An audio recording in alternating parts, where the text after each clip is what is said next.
Hi friends, welcome to రేమచ్చ YouTube channel. IPL 2025లో match number 22లో వచ్చేసరికి ఢిల్లీ క్యాపిటల్తోని రాజస్థాన్ రాయల్స్ అయితే తలబడబోతుంది.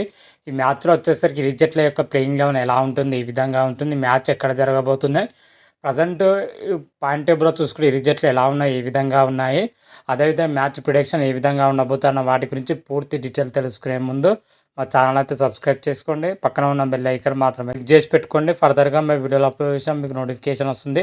ఐపీఎల్ 2025లో వచ్చేసరికి మరో ఇంట్రెస్టింగ్ కరమైన ఫైట్కి అయితే సిద్ధమవుతుంది. ఈ మ్యాచ్ నెంబర్ 32లో వచ్చేసరికి ఢిల్లీ క్యాపిటల్తోని రాజస్థాన్ రాయల్స్ అయితే తలబడబోతుంది. ఈ మ్యాచ్ వచ్చేసరికి ఢిల్లీలోని అరుణ్ జైట్లీ స్టేడియంలో మ్యాచ్ అయితే జరగబోతుంది. సాయంత్రం 7:30 అయితే ప్రారంభం కాబోతుంది. మ్యాచ్ మాత్రం చాలా ఇంట్రెస్టింగ్ కరంగా అయితే ఉండబోతుంది. బలమైన ఢిల్లీ క్యాపిటల్తోనే మన రాజస్థాన్ రాయల్స్ అయితే తలబడబోతుంది. మరి ఎంత మేరకు సక్సెస్ అవుతుందో అయితే చూడాలి. మ్యాచ్లో వచ్చేసరికి ఈ జట్ల యొక్క ప్లేయింగ్ లెవెన్ ఎలా ఉంటుంది, ఏ విధంగా ఉంటుంది అన్న వాటి గురించి క్లియర్ కట్గా అయితే తెలుసుకుందాం. మొట్టమొదటిగా చూసుకుంటే ఢిల్లీ క్యాపిటల్ ఈ సీజన్లో మాత్రం అయితే మంచి ప్రదర్శన అయితే చేస్తుందని కూడా చెప్పుకోవచ్చు. వరుస విజయాలతో అయితే దూసుకొని పోతుంది. ప్రజెంట్ పాయింట్ టేబుల్లో చూసుకుంటే ఢిల్లీ క్యాపిటల్ 2వ పొజిషన్లో అయితే కొనసాగుతుంది. 8 పాయింట్లతోనే మాత్రమైతే మంచి పొజిషన్లో అయితే ఉండడం జరిగింది. అయితే రీసెంట్గా జరిగిన మ్యాచ్లో ఢిల్లీ క్యాపిటల్ అయితే ఘోరంగా అయితే ఓడిపోవడం జరిగింది. ఢిల్లీ క్యాపిటల్ పైన ముంబై ఇండియన్స్ వచ్చేసరికి 12 పరుగులతోనైతే ఓడిపోవడం జరిగింది. ఆ మ్యాచ్లో చివరి వరకు ఢిల్లీ క్యాపిటల్ పోరాడిన చివరికి ముంబై బౌలర్ రెచ్చిపోవడంతోనైతే 190 పరుగులకి ఆల్అౌట్ అవడం జరిగింది. దీంతో 12 పరుగుల తేడాతోనైతే ముంబై అయితే విజయం సాధించింది. అయితే ఓటమి తర్వాత ఇప్పుడు ఢిల్లీ క్యాపిటల్ వచ్చేసరికి రాజస్థాన్ రాయల్తోనైతే తలబడబోతుంది. మరి ఈ మ్యాచ్లో వాళ్ళ ప్లేయింగ్ లెవెన్ ఎలా ఉంటుందంటే, ప్లేయింగ్ లెవెన్లో చూసుకుంటే గత మ్యాచ్లో ఒక మార్పు చేయడం జరిగింది. జాక్ ఫ్రెజర్ను ఓపెనింగ్ పొజిషన్లో అయితే పంపించడం జరిగింది. ఫ్యాబ్ డు ప్లెసిస్ అయితే రెస్ట్ ఇవ్వడం జరిగింది. అయితే ఈ మ్యాచ్లో వచ్చేసరికి ఫ్యాబ్ డు ప్లెసిస్ ఓపెనర్గా దిగే అవకాశం అయితే కనిపిస్తుంది.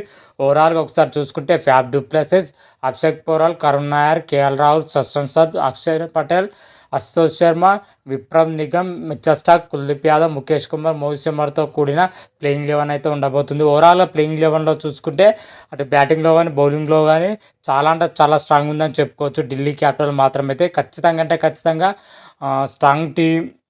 రాజస్థాన్ రాయల్తో జరగబోయే మ్యాచ్లో గెలుపు అవకాశాలు అయితే ఎక్కువగా ఉండడం జరిగింది. ఎందుకంటే బ్యాటింగ్ పొజిషన్లో చూసుకుంటే Faf du Plessis, Abhishek Porel, Karun Nair, KL Rahul, Tristan Stubbs, Axar Patel అయితే భీకరమైన ఫామ్లో ఉండడం జరిగింది. అదేవిధంగా బౌలింగ్ పొజిషన్లో చూసుకుంటే కుల్దీప్ యాదవ్, ముఖేష్ కుమార్, మిచెల్ స్టార్క్, మోహిత్ శర్మ వంటి బౌలింగ్ అటాకింగ్ అయితే ఉండడం జరిగింది. ఓవరాల్గా ప్లేయింగ్ లెవెన్లో చూసుకుంటే మన ఢిల్లీ క్యాపిటల్ అయితే చాలా స్ట్రాంగ్ ఉందని కూడా చెప్పుకోవచ్చు. ఖచ్చితంగా రాజస్థాన్ రాయల్ పైన రాణిస్తే మాత్రం అయితే గెలుపు అవకాశాలు అయితే కనిపిస్తున్నాయని చెప్పుకోవచ్చు. అదేవిధంగా రాజస్థాన్ రాయల్ విషయానికి వచ్చినట్టయితే రాజస్థాన్ రాయల్ ఈ సీజన్ అనుకున్నంత స్థాయిలో అయితే రాణించలేకపోతుంది.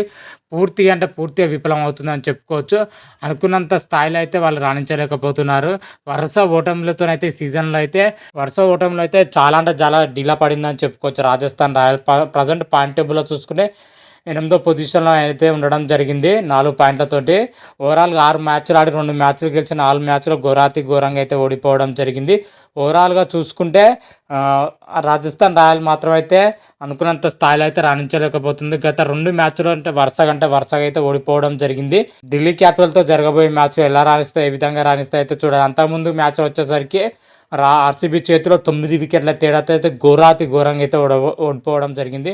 అంతకుముందు మ్యాచ్ వచ్చేసరికి గుజరాత్ టైటన్ చేతిలో వచ్చేసరికి 58 పరుగుల తేడాతోనైతే ఓడిపోవడం జరిగింది. 2 మ్యాచ్లు భారీ తేడాతో ఓడిపోవడంతో నెట్ రన్ రేట్ అయితే -0.9 అయితే ఉండడం జరిగింది. చాలా పేలవమైన ప్రదర్శన అయితే కనిపిస్తుంది. అట్లీస్ట్ ఢిల్లీ క్యాపిటల్తో జరగబోయే మ్యాచ్లో మంచి ప్రదర్శన చేస్తేనే బాగుంటుంది. లేకపోతే అయితే ప్లే ఆఫ్ నుంచి అయితే వైద్యులుగా అవకాశం అయితే కనిపిస్తుంది. అయితే ఢిల్లీ క్యాపిటల్తో జరగబోయే మ్యాచ్లో రాజస్థాన్ రాయల్స్ యొక్క ప్లేయింగ్ లెవెన్ మాత్రమే ఈ విధంగా ఉండే అవకాశం అయితే కనిపిస్తుంది. యశస్వి జైస్వాల్, సంజు సామ్సన్, నితీష్ రాణా, రియాన్ పరాగ్, ధ్రువ్ జురెల్, హిట్మేయర్, వసంత్ అసరంగ, జోప్రా ఆర్చర్, మహేష్ తీక్షణ, సందీప్ శర్మ, కుమార కార్తికేయ, తుషార దేశపాండే కూడిన ప్లేయింగ్ లెవెన్ అయితే ఉండబోతుంది. ఓవరాల్గా ప్లేయింగ్ లెవెల్లో చూసుకుంటే చాలా స్ట్రాంగ్ ఉందని కూడా చెప్పుకోవచ్చు. కాకపోతే ప్లేయర్స్ మాత్రం అయితే బ్యాటింగ్ పొజిషన్ అనుకున్నంత స్థాయిలో రాణించలేకపోవడంతో అయితే ఓడిపోతుంది. అదేవిధంగా బౌలింగ్ పొజిషన్లో చూసుకుంటే ముఖ్యంగా పేస్ అటాకింగ్ మాత్రం అయితే అనుకున్నంత ఎఫెక్ట్గా అయితే కనబడతలేదు. జోప్రా ఆర్చర్ కానీ, అదేవిధంగా సందీప్ శర్మ కానీ, తుషార దేశపాండే వంటి బౌలింగ్ అటాక్ అయితే పూర్తి స్థాయిలో అయితే విఫలం అవడం జరుగుతుంది. బౌలింగ్‌లో చాలా వీక్‌నెస్ ఉన్నాయి. అదేవిధంగా బ్యాటింగ్‌లో కూడా చాలా అంటే చాలా వీక్‌నెస్‌లు అయితే ఉండడం జరిగింది. ఒక్క ప్లేయర్ కూడా అనుకున్నంత స్థాయిలో అయితే రాణించలేకపోతున్నారు. టాప్ ఆర్డర్ బ్యాట్స్‌మెన్ అయినా, మిడిల్ ఆర్డర్ బ్యాట్స్‌మెన్ అయినా. అట్‌లీస్ట్ ఢిల్లీ క్యాపిటల్‌తో జరగబోయే మాత్రం పూర్తి స్థాయిలో బరిలో దిగితేనే గెలుపు అవకాశాలు అయితే కనిపిస్తున్నాయి. మరి గెలుస్తుందా లేదా అయితే చూడాలి.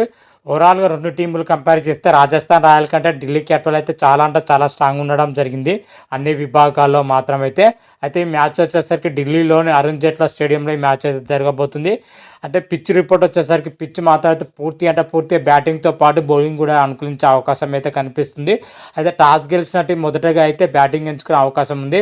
సెకండ్ ఇన్నింగ్స్‌లో వచ్చేసరికి పిచ్ మాత్రం అయితే బౌలింగ్ సహకరించే అవకాశం ఉన్నట్లయితే పిచ్ రిపోర్ట్‌లు అయితే చెప్తున్నాయి. ఈ పిచ్ పైన వచ్చేసరికి 170 నుంచి 180, 190 వరకు అయితే స్కోర్ చేసే అవకాశం అయితే కనిపిస్తుంది. పిచ్ పైన గెలవాలంటే 190 పైన స్కోర్ పెడితేనే గెలిచే అవకాశం అయితే కనిపిస్తుంది. పిచ్ పైన వచ్చేసరికి టాస్ అయితే కీలకం కాకపోవచ్చు. కాకపోతే హైయెస్ట్ స్కోర్ ఉంటే గెలిచే అవకాశాలు ఉన్నట్లయితే పిచ్ రిపోర్ట్‌లు అయితే చెప్తున్నాయి. మరి చూద్దాం ఈ మ్యాచ్‌లో వచ్చేసరికి ఎవరు గెలుస్తారని అయితే నా ప్రిడిక్షన్ ప్రకారం అయితే ఢిల్లీ క్యాపిటల్ పైన రాజస్థాన్ రాయల్ గెలుస్తుందని అయితే నా ప్రిడిక్షన్ ప్రకారం అయితే చెప్తున్నా. మీ ప్రిడిక్షన్ ఎలా ఉంది? ఏ విధంగా ఉందని అయితే కామెంట్ రూపంలో తెలపండి. అంతవరకు మీకు ఈ వీడియో గాని నచ్చినట్టయితే లైక్ చేయండి, షేర్ చేయండి. మరిన్ని వీడియోల కోసం అయితే మా ఛానల్ అయితే సబ్స్క్రైబ్ చేసుకోండి. పక్కన ఉన్న బెల్ ఐకాన్ మాత్రం అయితే క్లిక్ చేసి పెట్టుకోండి. ఫర్దర్‌గా మీ వీడియోలు అప్లోడ్ చేసి మీకు నోటిఫికేషన్ వస్తుంది. హర హర మహాదేవ్ శంభో శంకర. Thank you.